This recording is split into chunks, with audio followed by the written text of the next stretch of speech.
आज के लेक्चर में हम लोग हैच कमांड के बारे में पढ़ेंगे।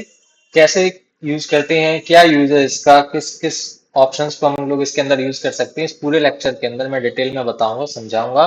अगर आपने प्रीवियस लेक्चर्स नहीं देखे हैं तो आप उनको जरूर देखें, बिकॉज वो बेसिक है। और अगर आप उसको स्किप करेंगे तो आगे की चीजें समझ नहीं आएंगी। चलिए स्टार्ट करते हैं। हैच कमांड को यूज करते हैं मटेरियल को शो करने के लिए। जैसे कि आपको अगर लैंडस्केपिंग करना है या सेक्शन की डिटेलिंग करना है या कोई भी मटेरियल शो करना है, अर्थ वर्क शो करना है या किसी चीज को हाईलाइट करना है, तो वहां पर हम हैच कमांड का यूज करते हैं।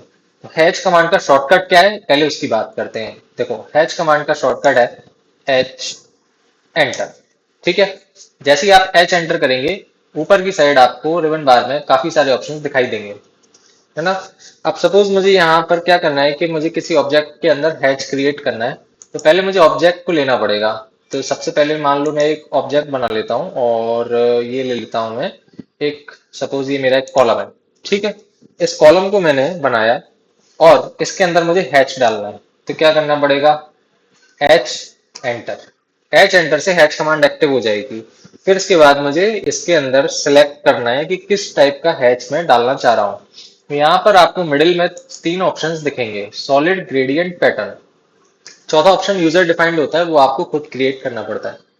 अभी मैं बात कर रहा हूँ सॉलिड की। अगर मैं सॉलिड की बात करूं तो यहाँ पर मैं किसी भी प्रकार का सॉलिड इसके अंदर शो कर सकता हूँ। ठीक है। तो सॉलिड हो गया ये। अगर ऑप्शन सॉलिड का हम सिलेक्ट कर लेंगे तो हमारा जो हैच क्रिएट होगा वो बिल्कुल बोल्ड क्रिएट होगा। ठीक। मतलब किसी ऑब्जेक्ट को हमें बोल्ड दिखाना है तो हम सॉलिड ऑप्शन से वहां पर हैच क्रिएट कर सकते हैं। ये आ गया समझ में। तो ये हमारा पहला ऑप्शन सॉलिड का हो गया। ठीक है, क्लोज कर दूंगा मैं हैच क्रिएशन। अब अगेन फिर से एक और रेक्टेंगल बनाता हूँ। ये मेरा एक और मैंने रेक्टेंगल बनाया। अब इसके अंदर अब मुझे डालना है दूसरा टाइप का हैच। फिर से हैच एंटर करूंगा। हैच एंटर करने के बाद अब मेरे पास ऑप्शन आ रहा है सॉलिड के बाद ग्रेडियंट और पैटर्न का।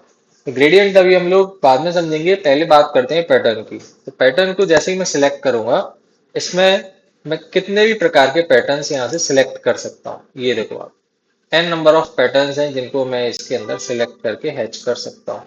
ठीक है। जैसे आपको ब्रिक वर्क दिखाना है तो इसका अलग पैटर्न है, कंक्रीट दिखाना है तो अलग पैटर्न है ना। स्टील वर्क दिखाना है, डोर, विंडो, फ्लोरिंग, अलग अलग प्रकार के हैच इसके अंदर हैं। ठीक है। आप जब भी देखेंगे इसमें बहुत सारे ऑप्शन आपको दिखाई देंगे। अभी सपोज मैं बात करता हूँ कंक्रीट की। ठीक है, मैंने सपोज किया कि ये कॉलम है, अब इसके अंदर मुझे कंक्रीट वर्क दिखाना है इसकी सेक्शन डिटेलिंग में। तो मैं सेलेक्ट कर लेता हूँ कंक्रीट को। देखो यहाँ पर ऑप्शन आ रहा है कंक्रीट का। ठीक है, कंक्रीट, इस कंक्रीट में भी कई सारे ऑप्शन है। मैंने ये ले लिया पहला वाला कंक्रीट। ठीक है। अब जैसे ही मैं इसको कंक्रीट को सिलेक्ट करूंगा तो यहाँ पर ये हैच क्रिएट हो जाएगा। बट ये बड़ा बारीक हैच क्रिएट हुआ है। देखो, कंक्रीट कंक्रीट दिख रही है आपको, ग्रेवल दिख रहा है इसके अंदर, है ना, मटेरियल भी दिख रहा है। बट ये बड़ा बारीक हैच क्रिएट हुआ है। अगर मैं अपनी ड्राइंग में प्रिंट दूंगा तो ये कुछ समझ नहीं आएगा किस चीज को मैंने यहाँ डिफाइन किया है। अब इसके लिए मुझे करनी पड़ेगी स्केलिंग।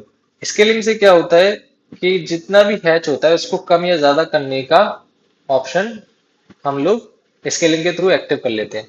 देखो, स्केलिंग होती है यहाँ इस वाले ऑप्शन से। ये मेरा कर्सर जहां जा रहा है उसको देखते जाना।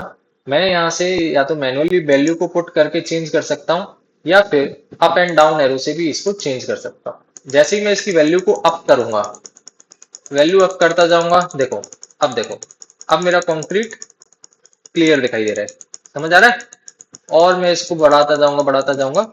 जितना मुझे बढ़ाना है या जितनी मेरी रिक्वायरमेंट है उसके अकॉर्डिंग मैं यहाँ से स्केलिंग कर सकता हूँ। ठीक है, मैंने वैल्यू लेकर आ गया मैं 7 पर। अब मेरी जो कंक्रीट है वो बिल्कुल क्लियर दिखाई दे रही है इस कॉलम के अंदर। अब मैं अगर इसको प्रिंट करूंगा तो यहाँ पर समझ आएगा कि हाँ ये कॉलम है, इस सेक्शन का जो इसका मटेरियल है वो कंक्रीट का है। ठीक है। ये मैं हैच क्लोज कर रहा हूँ। आई होप यहाँ तक क्लियर होगा। ठीक है। फिर से हम एक रेक्टेंगल ले लेते हैं। अगेन हम लोग एक रेक्टेंगल बनाते हैं, है ना। इस रेक्टेंगल को हम कैसे ड्रॉ करेंगे। इस रेक्टेंगल को हमने ड्रॉ कर लिया। अच्छा, एक और चीज मैं आपको बता दूं कि हैचिंग के लिए इंपॉर्टेंट है कि क्लोज्ड बाउंड्री होना चाहिए। सबसे ज्यादा इंपॉर्टेंट है हैचिंग का कि क्लोज्ड बाउंड्री के अंदर ही हैच क्रिएट होता है। ठीक है। चलो, अभी मैं क्या करता हूँ, यहाँ से इस रेक्टेंगल को करता हूँ कॉपी, है ना। कॉपी किया और मैंने इसके बेस पॉइंट को पिक किया और एरे पे क्लिक करके यहाँ पर नंबर ऑफ आइटम्स दे दिए मैंने 10। नंबर ऑफ आइटम्स दे दिए 10 और मैंने क्रिएट कर लिए 10 रेक्टेंगल। ठीक है, आपको समझाने के लिए 10 रेक्टेंगल मैंने यहाँ पर क्रिएट कर लिए। ठीक है, अब इसके बाद पहला ऑप्शन मैंने आपको बताया था सॉलिड। हैच के अंदर सॉलिड का होता है हैच एंटर। सॉलिड ऑप्शन हम समझ चुके हैं। पैटर्न मैंने आपको अभी अभी जस्ट इसके अंदर दिखाया कि ये कंक्रीट है या इस ऐसा मिलता जुलता कोई भी पैटर्न हम किसी भी ऑब्जेक्ट के अंदर क्रिएट कर सकते हैं, तो वो पैटर्न से आप बना सकते हैं। ओके, अब देखो मैं एक और पैटर्न ड्रॉ कर रहा हूँ। सपोज मैंने फिर से कंक्रीट को लिया और इसके अंदर कंक्रीट को शो कर दिया। अब देखो यहाँ पर मेरा कंक्रीट तो शो हो रहा है बट काफी बड़ा बड़ा कंक्रीट शो हो रहा है ना। हाँ, बड़ा बड़ा कंक्रीट शो हो रहा है। अब मैं इसका प्रिंट दे भी दूंगा तो क्या होगा कि समझ नहीं आएगा। इसके लिए मुझे अगेन देखो स्केलिंग में जाऊंगा, इसको बिल्कुल माइन्यूट कर दूंगा। ठीक है, अभी देखो आया, आया। स्केलिंग से ये होता है। मैं स्केलिंग में गया 1.5 का मैं लेके आ गया। अब मेरी जो कंक्रीट है रेक्टेंगल के अंदर दिख रही है। इतना आया समझ में। अब देखो यहाँ पर क्या है, मैं क्या समझाना चाह रहा हूँ आपको कि रेक्टेंगल के अंदर जब मैं हैच क्रिएट करता हूँ, अगर मैंने एसोसिएटिव प्रॉपर्टी को ऑन कर रखा है, ये जो आप ऑप्शन देख रहे हैं एसोसिएटिव का, अगर मेरी ये हैच एसोसिएटिव है, अगर मैं इसकी बाउंड्री को ड्रैग करूंगा तो ये हैच भी ड्रैग होगा इसके साथ। समझ रहे हैं आप। ठीक है, ये देखो अगर मैं इसकी बाउंड्री को ड्रैग कर रहा हूँ तो ये हैच ड्रैग नहीं हुआ। पहले हमने क्या करा था कि ये हैच की बाउंड्री को सिलेक्ट हो गई थी गलती से, तो वो हैच मैं अनडू कर लेता हूँ, एक बार फिर से समझाता हूँ। अगर मेरा हैच यहाँ पर एसोसिएटिव है, अगर मेरा हैच यहाँ पर एसोसिएटिव है तो क्या होगा कि बाउंड्री को यहाँ पर स्ट्रेच करने पर हैच भी स्ट्रेच होगा। बट अगेन हैच की बाउंड्री स्ट्रेच हो रही है। अभी देखें मैं ऑब्जेक्ट की बाउंड्री को स्ट्रेच कर रहा हूँ बट हैच मेरा स्ट्रेच नहीं हो रहा है, हैच वहीं की वहीं है। तो इसका मतलब ये है कि ये जो हैच क्रिएट हुआ है ये नॉन एसोसिएटिव हैच क्रिएट हुआ है। ठीक है, समझ आया। अगर मैं इसका उल्टा एसोसिएटिव हैच क्रिएट करूं, एच एंटर। ठीक है, एसोसिएटिव पे करूंगा क्लिक और फिर से करूंगा कंक्रीट पे क्लिक। अगेन अपने ऑब्जेक्ट में कर दूंगा कंक्रीटिंग और वैल्यू दे दूंगा 1.5। आ गया मेरा कंक्रीट। अब देखो क्लोज कर रहा हूं मैं हैच क्रिएशन। आपको अंतर अब समझ आएगा मैं क्या बताना चाह रहा था। मैंने इसकी ऑब्जेक्ट की बाउंड्री को किया सिलेक्ट, यहां से इसकी ऑब्जेक्ट की बाउंड्री को किया ड्रैग। देखो बढ़ गया। जो हैच मेरा यहाँ पर इसके ऑब्जेक्ट को ड्रैग करने पर इसके साथ नहीं बढ़ रहा था, एसोसिएटिव को सिलेक्ट करने से हुआ क्या है कि जो हैच था वो ऑब्जेक्ट की बाउंड्री के साथ आगे आगे बढ़ने लगा। इसको मैं ऊपर की साइड ड्रैग करूंगा तो ये ऊपर की साइड बढ़ जाएगा। समझ आ रहा है। नीचे ड्रैग करूंगा नीचे की साइड बढ़ जाएगा। जिस भी डायरेक्शन में ऑब्जेक्ट की बाउंड्री को ड्रैग करूंगा उसके साथ साथ मेरा हैच चलने लगेगा इन केस ऑफ एसोसिएटिव। समझ आया। यानी कि रेक्टेंगल की बाउंड्री को आगे ले जाएंगे तो हैच भी आगे जाएगा। रेक्टेंगल की बाउंड्री को अगर मैं यहां से पीछे ले जाता हूं, इसको पिक किया मैंने और ये देखो हैच भी पीछे चला गया। ठीक है, समझ आया। अब नेक्स्ट केस समझो। इसके बाद क्या है, हैच प्रॉपर्टी हैच कमांड के अंदर सपोज मैंने यहाँ से ऑब्जेक्ट की बाउंड्री को सिलेक्ट किया और गलती से ये मुझसे हो गई इरेज, मेरा खाली हैच दिखाई दे रहा है। यानी कि ऑब्जेक्ट जो था वो हो गया डिलीट, हैच की बाउंड्री हो गई डिलीट। अब मुझे इसको रीजनरेट करना है, मतलब इसको वापस से लेके आना है हैच की बाउंड्री को। ठीक है, तो क्या करना पड़ेगा। आप सपोज करो कंट्रोल जेड करना भी भूल गए, अंडू करना भी भूल गए। अभी तो सिंपल ऑप्शन है कि मैं कंट्रोल जेड कर दूं, बाउंड्री वापस आ जाएगी। बट इन केस में मेरे से गलती से ये बाउंड्री डिलीट हो जाती है और मैं हैच को फिर से बाउंड्री के अंदर कवर करना चाहता हूं, तो मुझे क्या करना पड़ेगा। उसके दो तरीके, या तो सिंपल मैं दिमाग लगाऊं और फिर से हैच को यहां से पिक करूं और इसको यहाँ से रेक्टेंगल को पिक करके रेक्टेंगल ड्रॉ करने की कोशिश करूँ और इसकी बाउंड्रीज को ऐसे मैनुअली सेट करूँ, है ना, ऐसे। और फिर देखो यहाँ से मैं इसको ऐसे ऐसे एडजस्ट करूँ। तो एक तो ये तरीका हो गया, बट ये प्रोफेशनल तरीका नहीं है, ये आपका प्रोफेशनल तरीका नहीं है। क्या करना है आपको, अगर आपसे हैच की बाउंड्री डिलीट हो जाती है तो इसका जो दूसरा अल्टरनेटिव है वो आपको फॉलो करना है। उसमें क्या करना है, जैसे ही आप हैच को सिलेक्ट करेंगे, जैसे ही आपने हैच को सिलेक्ट किया, यहाँ पर ऑप्शन आएगा आपका रिक्रिएट का, टॉप लेफ्ट में, top of the top left of the ribbon bar में आपको ऑप्शन दिखाई देगा रिक्रिएट करने का। जैसे ही आप रिक्रिएट पर क्लिक करेंगे आपको ऑप्शन दो दिखाई देंगे, which is region and polyline.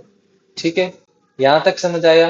अब रिक्रिएट के अंदर जो दो ऑप्शन दिखाई दे रहे हैं, रीजन और पॉलीलाइन का, इसके लिए मैं आपको थोड़ा सा आगे लेके चलता हूं। अभी मैं इसको कर रहा हूं क्लोज। अब मैं करता हूं अपने हैच को कॉपी। ठीक है, एक अपने हैच की कॉपी क्रिएट करके आपको दिखाता हूं। ये मैंने हैच कॉपी कर ली, समझ आया। अब देखो, इसकी बाउंड्रीज क्रिएट करनी है, मुझे रिक्रिएट करनी है दोनों की। बाउंड्रीज रिक्रिएट करने के लिए मैं क्या करूंगा, हैच को सिलेक्ट करूंगा, यहाँ पर ऑप्शन पे जाऊंगा सिलेक्ट रिक्रिएट, यहाँ पर रिक्रिएट पे जाऊंगा। रिक्रिएट पे जाने के बाद मुझे ऑप्शन दिखाई देगा रीजन और पॉलीलाइन का। तो पहला मैं ऑप्शन समझा रहा हूं आपको रीजन का।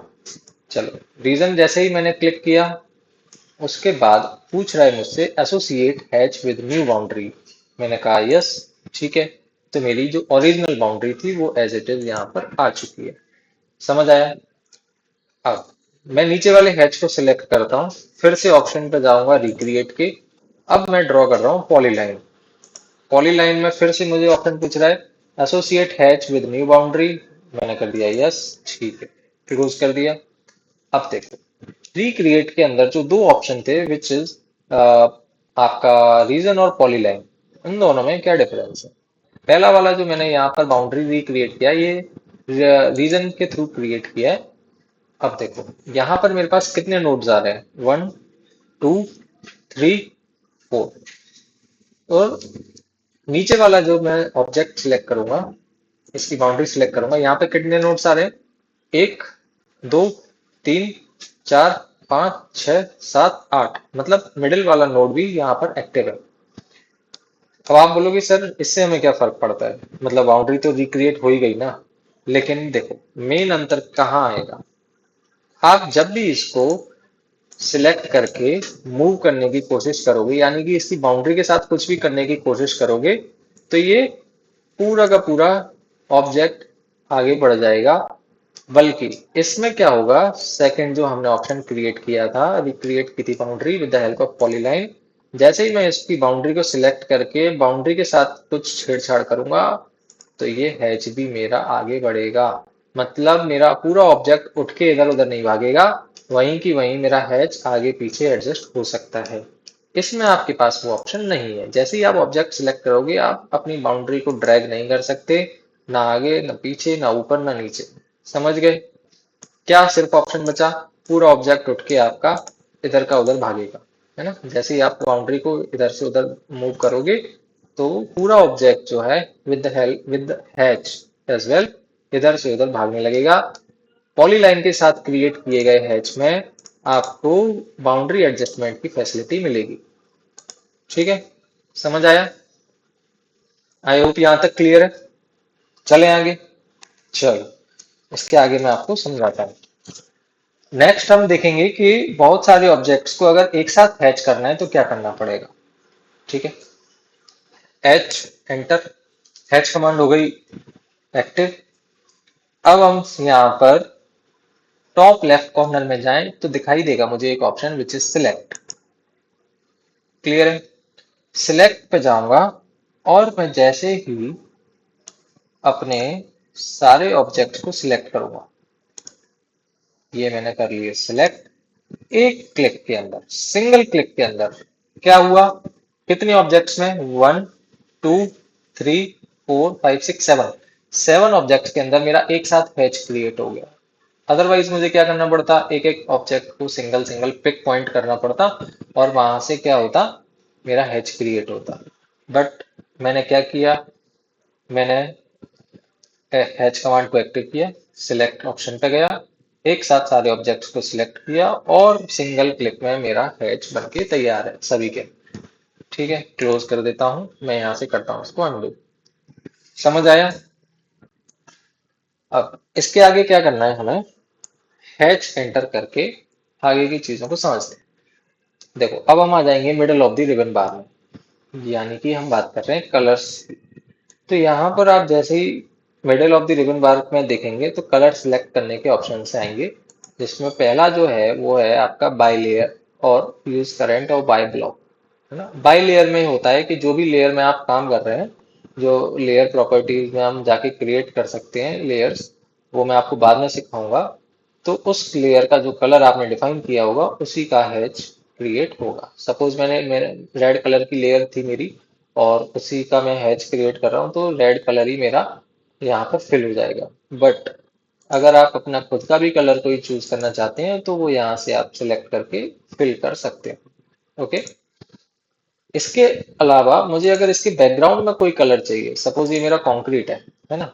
अब ये कंक्रीट के बैकग्राउंड में मैं चाहता हूँ कि रेड कलर आ जाए, तो मैं क्या करूंगा, यहाँ से इसके नीचे वाले ऑप्शन में विच इज फॉर बैकग्राउंड, है ना, ये लिखा रहा है बैकग्राउंड कलर लिखा रहा है ना। तो ये यहाँ से मैं बैकग्राउंड कलर सिलेक्ट करूंगा, सपोज रेड, और यहाँ पर पुट कर दूंगा। देखो आया, मेरा कंक्रीट भी दिखाई दे रहा है जो मैंने हैच किया था, और उसके बैकग्राउंड में रेड कलर भी दिखाई दे रहा है। ठीक है, जो कलर आप पुट करना चाहें, सपोज येलो है, जो भी आप कलर लेना चाहें, ब्लू ग्रीन एनीथिंग, तो यहाँ पर बैकग्राउंड कलर को भी हम चेंज कर सकते हैं इन हैच ऑप्शन, हैच कमांड। ठीक है, एक और चीज मैं समझाऊं आपको, यहाँ से मैं कर रहा हूँ इसको क्लोज। देखो ये है मैच प्रॉपर्टीज का ऑप्शन। मैच प्रॉपर्टीज में जैसे ही आप जाओगे, इसका ऑब्जेक्ट का जो प्रॉपर्टी है वो दूसरे ऑब्जेक्ट में भी कॉपी पेस्ट हो जाएगा। ऐसा नहीं है कि मुझे इस हैच के अंदर फिर से बैकग्राउंड कलर डालना है तो फिर से मैं उसमें बैकग्राउंड कलर को सिलेक्ट करता घूमूंगा। ऐसा नहीं है, मैंने एक बार सिलेक्ट कर लिया, एक बार किसी ऑब्जेक्ट में बैकग्राउंड कलर डाल दिया, मैच प्रॉपर्टी में गया, सभी ऑब्जेक्ट्स में उसको मैच करा दिया, मेरा काम खत्म। ठीक है, ये कर देता हूँ मैं अंडू। समझ आया प्रॉपर्टीज मैच करने का ऑप्शन? ठीक है, यहाँ से भी कर सकते हैं, हैच कमांड के अंदर भी मैच प्रॉपर्टीज आता है। जैसे मैं क्लिक करूंगा मैच प्रॉपर्टीज, यहाँ से मैं पिक करूंगा और इसके अंदर पिक कर पेस्ट कर दूंगा मैच प्रॉपर्टीज, ये आ गया। ठीक है, ये आ गया। क्लियर है? चलो इसको करते हैं undo। अब आगे ही समझते हैं। देखो धीरे धीरे क्लास चल रही है, समझते जाओ, हैच कमांड बहुत अच्छे से डिटेल में समझा रहा हूँ। नेक्स्ट ऑप्शन हम समझेंगे एनोटेटिव। What is एनोटेटिव? ठीक है, एनोटेटिव का ऑप्शन क्या होता है, मैं हैच कमांड को एक्टिव करूंगा, एच एंटर करूंगा। पहले मैंने आपको समझा दिया एसोसिएटिव और अब समझा रहा हूं एनोटेटिव। दोनों में हम लोग एक एक करके समझ लेंगे। एसोसिएटिव को फिलहाल मैं कर रहा हूँ ऑफ और एनोटेटिव को कर रहा हूँ ऑन। ठीक है, मैंने सपोज यहाँ से इसके बैकग्राउंड कलर को कर दिया नन, फिर से ले लिया कंक्रीट और यहाँ पर कर दिया है, ये कर दिया मैंने, एक सेकंड, एच एंटर, और ये किया मैंने कंक्रीट को सिलेक्ट ना। आई थिंक क्या इशू आ रहा है, एक second, H enter, concrete select किया मैंने,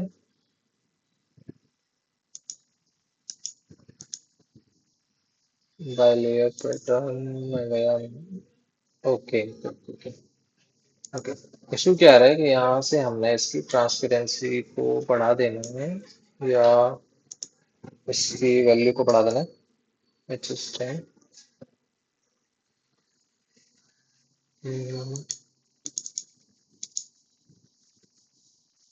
एच एंटर कंक्रीट, और वैल्यू को अगर हम बढ़ा रहे हैं, एच ट्रांसपेरेंसी,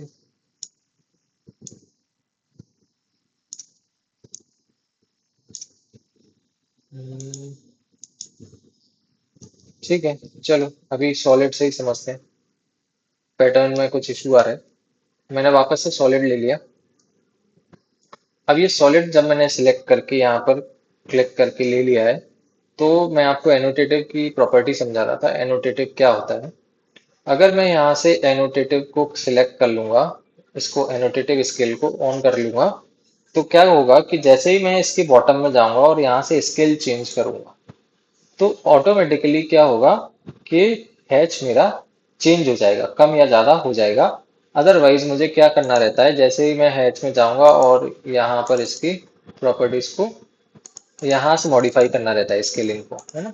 अभी एनोटेटिव में ये ऑप्शन ऑफ हो गया था।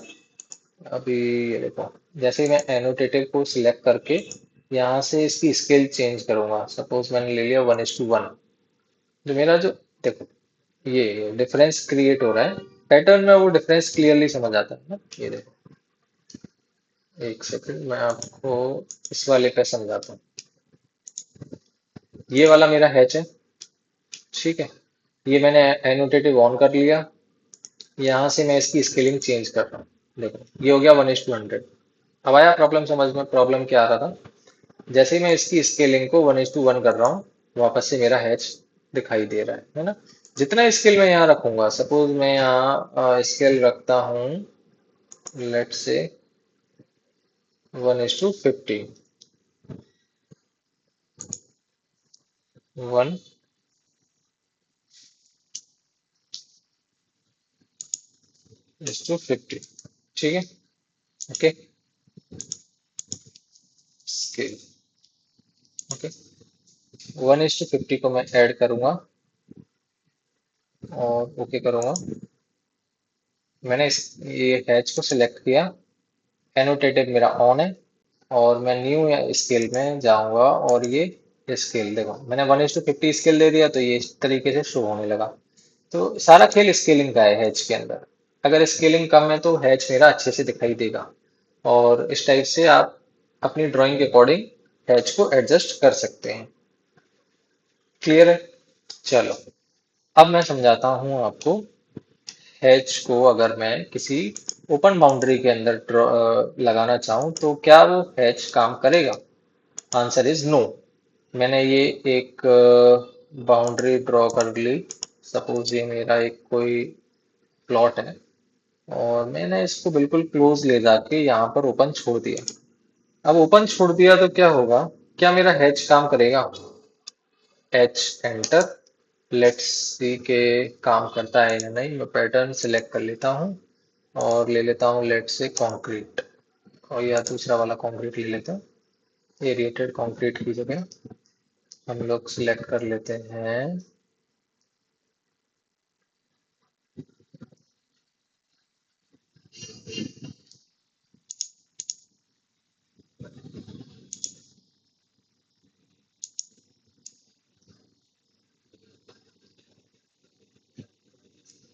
लेट्स से मैं सिलेक्ट कर रहा हूँ एरिएटेड कंक्रीट, ओके।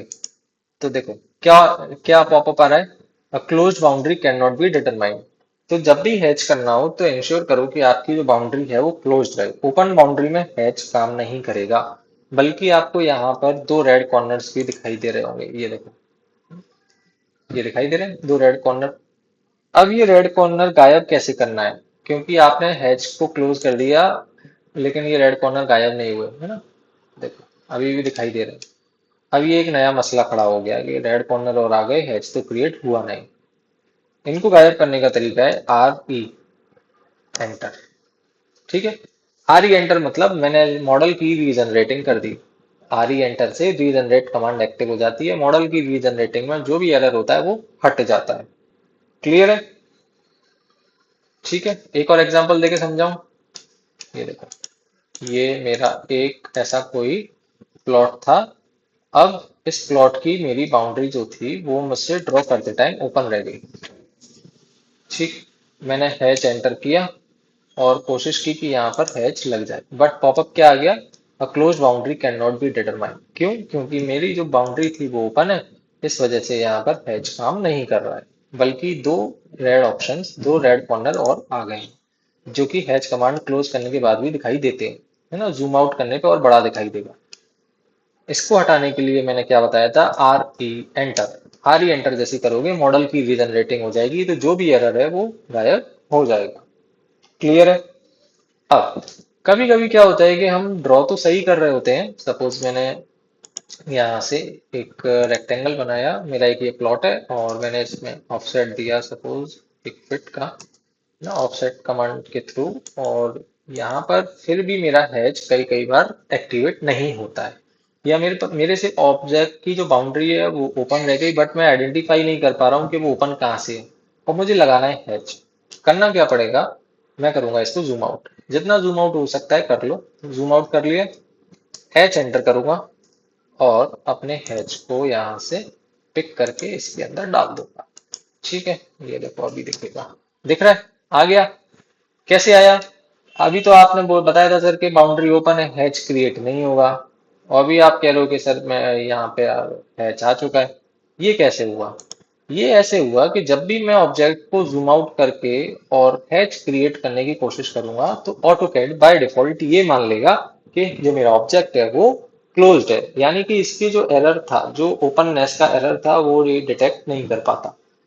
अगर इन केस ड्राइंग बनाते समय कभी ऐसा इशू आए कि आप ऑब्जेक्ट तो सही बना रहे हो, लाइन सारी सही ड्रॉ की हैं, सारी बाउंड्रीज क्लोज्ड भी हैं, बट फिर भी हैच नहीं आ रहा है उस जगह पे, तो आप क्या करोगे, ड्राइंग को जूम आउट करोगे और हैच क्रिएट कर दोगे, तो ऑटोमेटिकली वो वहां पे आ जाएगा। समझ आया? क्लियर है? चलो, अब इसमें जो लास्ट ऑप्शन हमारा बचता है वो है ग्रेडियंट का। Hatch enter. ग्रेडियंट के लिए हम लोग क्या करेंगे, ग्रेडियंट को सिलेक्ट करेंगे। ठीक है, या तो हम यहाँ से ग्रेडियंट को डायरेक्टली हैच के अंदर से सिलेक्ट कर सकते हैं, या ग्रेडियंट कमांड अलग से भी टाइप करके एक्टिव कर सकते हैं। लेकिन ग्रेडियंट का यूज क्या है? ग्रेडियंट का यूज होता है वेरिएशन शो करने के लिए। जैसे हाई टेम्परेचर से लो टेम्परेचर की तरफ अगर हम जा रहे हैं, या लो टू हाई जा रहे हैं, ड्राइंग के अंदर किसी भी प्रकार का मुझे वेरिएशन शो करना है, तो उसके लिए मैं ग्रेडियंट का यूज करूंगा।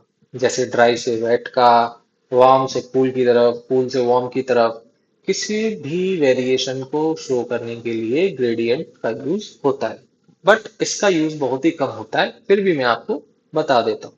ये मेरा एक रेक्टेंगल है, ठीक है, ये रेक्टेंगल है, तो यहाँ पे मैंने ग्रेडियंट का ऑप्शन सिलेक्ट किया और इसके अंदर हैच क्रिएट कर दिया। दिखाई दे रहा है, ये पार्ट पूरा ब्लू है, बट ट्रांजिशन होते होते ये येलो की तरफ जा रहा है। मतलब कह सकता हूँ कि इस वाले एरिया में रहने वाले लोग कोल्ड को एक्सपीरियंस कर रहे होंगे, वेयर एज मिडिल में रहने वाले लोग ना तो को ज्यादा कोल्ड महसूस कर रहे होंगे, ना ज्यादा वार्म महसूस कर रहे होंगे, but on the extreme right side इतनी गर्मी है कि यहाँ पर जो मैंने शो किया है पैटर्न विच इज येलो, तो इसका पर्पज है किसी भी वेरिएशन को शो करना।